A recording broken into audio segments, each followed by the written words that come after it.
Good afternoon students. आज हम journal के टॉपिक में रिटर्न ऑफ गुड्स के बारे में बात करेंगे, सेल्स रिटर्न और परचेज रिटर्न। इसमें एक छोटी सी बात ध्यान रखनी है आपको। परचेज का बैलेंस होता है डेबिट, सेल्स का क्रेडिट, सेल्स रिटर्न डेबिट और परचेज रिटर्न क्रेडिट। क्लियर? जैसे हम एंट्री बनाते हैं, goods purchase from Ajay ₹20,000। Goods purchase from Ajay, Ajay से 20,000 का माल खरीदा, तो आपकी एंट्री क्या बनेगी? Purchase account debit to Ajay. Format वही है बाबू, date, particular, ledger folio, debit और क्रेडिट। आपने लिख दिया purchase account debit to Ajay account. Account नहीं लिखना, अजय अकाउंट तब लगाएंगे जब उसके पोस्ट ऑफिस एस लगाएंगे। क्लियर? यदि हम सेकंड एंट्री हमारे सामने आती है, गुड्स रिटर्न टू अजय। अब आप देखो, गुड्स रिटर्न, अजय से माल वापस मिला, यानी कि किससे मिला? अजय से। और अजय कौन था? माल को खरीदने वाला। तो क्या हो गया आपकी? Purchase return. क्या शब्द आ रहा है? टू में क्या होता है आपका? Purchase return. क्या एंट्री बनेगी? Ajay debit to purchase return. जितने का उसने माल वापस किया बेटा, उतना का उतना अमाउंट आप डाल देंगे। मान लीजिए लिखा हुआ है 5,000, तो आप यहाँ पर लिखेंगे 5,000 डेबिट और 5,000 क्रेडिट। क्लियर? ऐसे ही मान लीजिए आपके पास आता है गुड्स सोल्ड टू राम। इसके नीचे बेटा जी सबके नीचे नरेशन लिखनी है आपने। Goods sold to Ram, Ram को माल बेचा, तो क्या एंट्री होगी?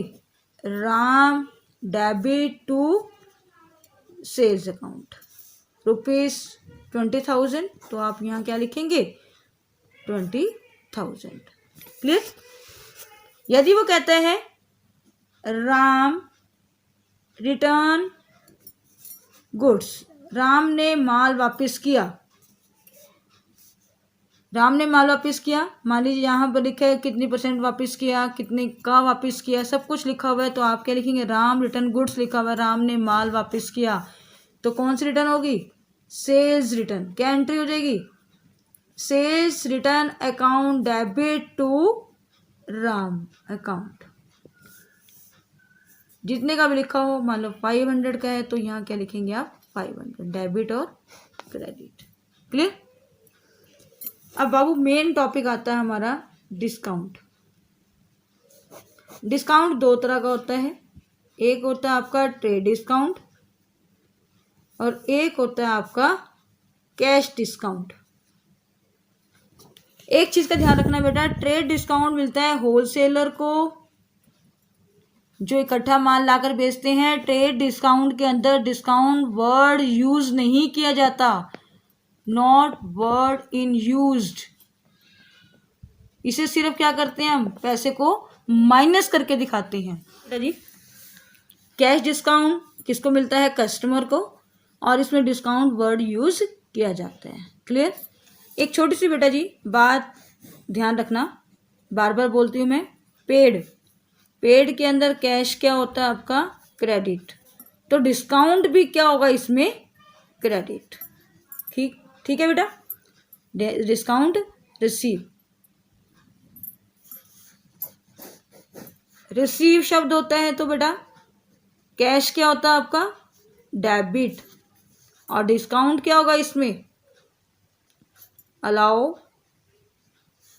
वो क्या होगा आपका? डेबिट। क्लियर? ये बाबू आपने दिमाग में चीजें डालनी है। पेड शब्द आ जाए तो कैश को भी क्रेडिट करना है, डिस्काउंट को भी क्या करना है? क्रेडिट करना है। पेड मतलब देना, रिसीव मतलब आना। रिसीव के अंदर कैश क्या होगा? डेबिट। डिस्काउंट अलाउ भी क्या होगा? डेबिट। अब आपको मैं एक एग्जांपल देती हूँ, फिर आपको जल्दी से क्लियर हो जाएगा। पेड कैश टू सीता, 9600, ठीक है। साथ में लिख दिया and discount receive from him 400। ध्यान से देखो, paid cash to Sita, Sita को कैश दिया, कितने का दिया? 9600 का। Discount receive from him, discount him का मतलब यहां पर मैं लिख देती हूँ हर, क्योंकि लड़की है वो, हर। डिस्काउंट रिसीव फ्रॉम हर, उससे डिस्काउंट कितने का रिसीव हुआ? 400 का। आ जाइए अपनी बात पर, किसको मिला? सीता को। और सीता कौन है? रिसीवर। क्या एंट्री बनेगी? Sita's account debit to cash account to discount receive. अभी मैंने आपको बताया क्या शब्द आया? पेड। पेड के अंदर कैश क्या होता है? क्रेडिट। डिस्काउंट भी क्या होगा? क्रेडिट। अब इसका अमाउंट डालना सीखना बेटा जी ध्यान से। कैश कितने का मिला उसको? 9600 का। क्रेडिट साइड में क्या लिखेंगे? 9600। डिस्काउंट कितने का रिसीव हुआ उससे हमें? 400 का। तो दोनों को क्या करेंगे हम? प्लस करके यहाँ कितने का आएगा? 10,000 का। यानी कि सीता के अकाउंट में कितने गए? 10,000। ये डेबिट, ये क्रेडिट। नीचे बाबू क्या लिखेंगे? अब जो नरेशन हमेशा लिखनी है बेटा आपको, cash paid to Sita and discount receive. ये हर एक बाबू हर एक लाइन में आपने लिखनी है, फिर आपको लास्ट में लाइन लगा देनी है। क्लियर? नेक्स्ट एक और समझिए, अब रिसीव के समझिए। Receive cash from Sita and discount allow to her. Sita का अमाउंट लिखा हुआ है बेटा जी ₹4900 और यहाँ लिखा हुआ है 100 रुपीज। ध्यान से बेटा जी, क्या शब्द आ रहा है? Receive. Receive cash from Sita, Sita से कैश प्राप्त हुआ 4900 का, और डिस्काउंट कितने का मिला उससे? 100 रुपीज का। अब मैंने आपको एक चीज पहले बताई थी, क्या थी बच्चे? कि क्या शब्द आया था? रिसीव। कैश क्या होगा? डेबिट। डिस्काउंट अलाउ भी क्या होगा? डेबिट। बनाए हम एंट्री। चलिए क्या एंट्री बनेगी? Cash account debit, discount allow account debit, दोनों डेबिट कर दिया। कौन? टू सीता। अब अमाउंट डाल दीजिए। कैश कितने का मिला? 4900 का। डिस्काउंट कितने का मिला? 100 का। तो सीता के पास कितने आ गए? 15,000। क्लियर? नीचे क्या लिखेंगे आप? वही लाइन 4 लिखकर, cash receive from Sita and discount allow. Clear बच्चे? ठीक है। अब आपको मैं एक डिस्काउंट की एंट्री समझाती हूँ। Sold goods to Ritu of the list price of ₹60,000 at 10% trade discount.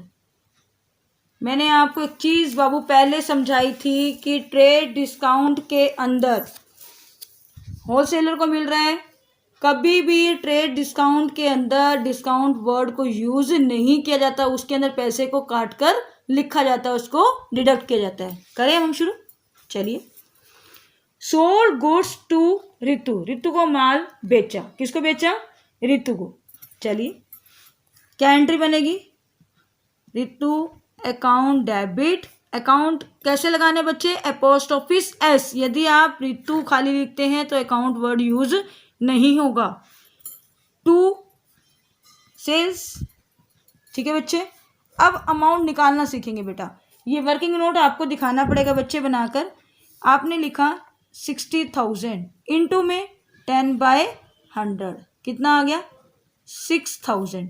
इसमें से 6,000 क्या करेंगे आप माइनस, कितना बच गया 54। तो यहाँ अमाउंट कितना लिखेंगे आप 54,000। यहाँ पर आप क्या लिखेंगे goods of the list price ₹60,000 sold at 10% trade discount. Clear बेटा,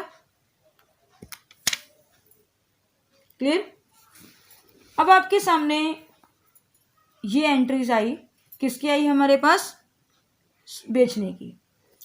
अब आपसे मान लीजिए कोई एंट्री आती है कैश परचेज, कैश परचेजेस, नगद माल खरीदा ₹48,000। नगद माल खरीदा, क्या आया माल, क्या एंट्री होगी purchase account debit to cash account 48,000। Clear. नीचे आप वो लिख सकते हैं कि आपने परचेज गुड्स फॉर कैश। बाबू यदि आपका लाइफ इंश्योरेंस आ जाता है तो ये क्या मानी जाती है हमारी ड्राइंग, और ड्राइंग क्या होते हैं हमारे एक्सपेंसेस। और ड्राइंग अभी वही वाला rule, debit all the expenses and losses, credit all the income and gains. तो मान लीजिए आपके पास एक एंट्री आती है withdrawn goods withdrawn for personal use, personal use के लिए गुड्स निकाली, या आप लिख सकते हो कैश गुड्स की जगह पर आपके पास आता है, मान लीजिए कैश भी आ जाता है, कैश या गुड्स दोनों में से एक आता है। मैं दोनों समझा रही हूँ आपको। देखो बेटा, कैश निकाला पर्सनल यूज के लिए, किसके लिए निकाला आपने पर्सनल यूज के लिए। पर्सनल यूज के लिए क्या लिखते हैं हम ड्राइंग, क्या एंट्री होगी ड्राइंग अकाउंट डेबिट, क्या निकाल रहे हैं आप कैश, तो कैश अकाउंट। क्लियर, जितना अमाउंट आएगा दिया होगा वो लिखेंगे आप। यदि आप क्या निकालते हैं ओनली गुड्स, कैश नहीं निकालते, क्या निकालते हैं आप गुड्स, तो क्या एंट्री होगी drawing account debit to purchase account. अब कहेंगे मैडम यहाँ पर तो आपने परचेज को क्रेडिट कर दिया, जबकि अभी आप कह रहे थे परचेज क्रेडिट नहीं होती। बाबू कुछ सिचुएशन में परचेज क्या हो सकती है क्रेडिट हो सकती है, जब हम पर्सनल यूज के लिए कोई भी चीजें निकालते हैं। क्लियर। आपको मैं बेटा जी क्वेश्चन सेंड करूंगी, आपने अपने होमवर्क में क्वेश्चन करने हैं बेटा जी, जो क्वेश्चन मैं आपको सेंड करूंगी, और आपने ये वाले क्वेश्चन जो मैंने समझाए हैं ये आपने समझने हैं। उसके बाद फिर नोटबुक में बेटा जी आपको जो प्रैक्टिकल क्वेश्चन सेंड किए जाते हैं आपने वो करने हैं। सभी बच्चों ने होमवर्क मेरे वही पर्सनल नंबर पर सेंड करने हैं। क्लियर।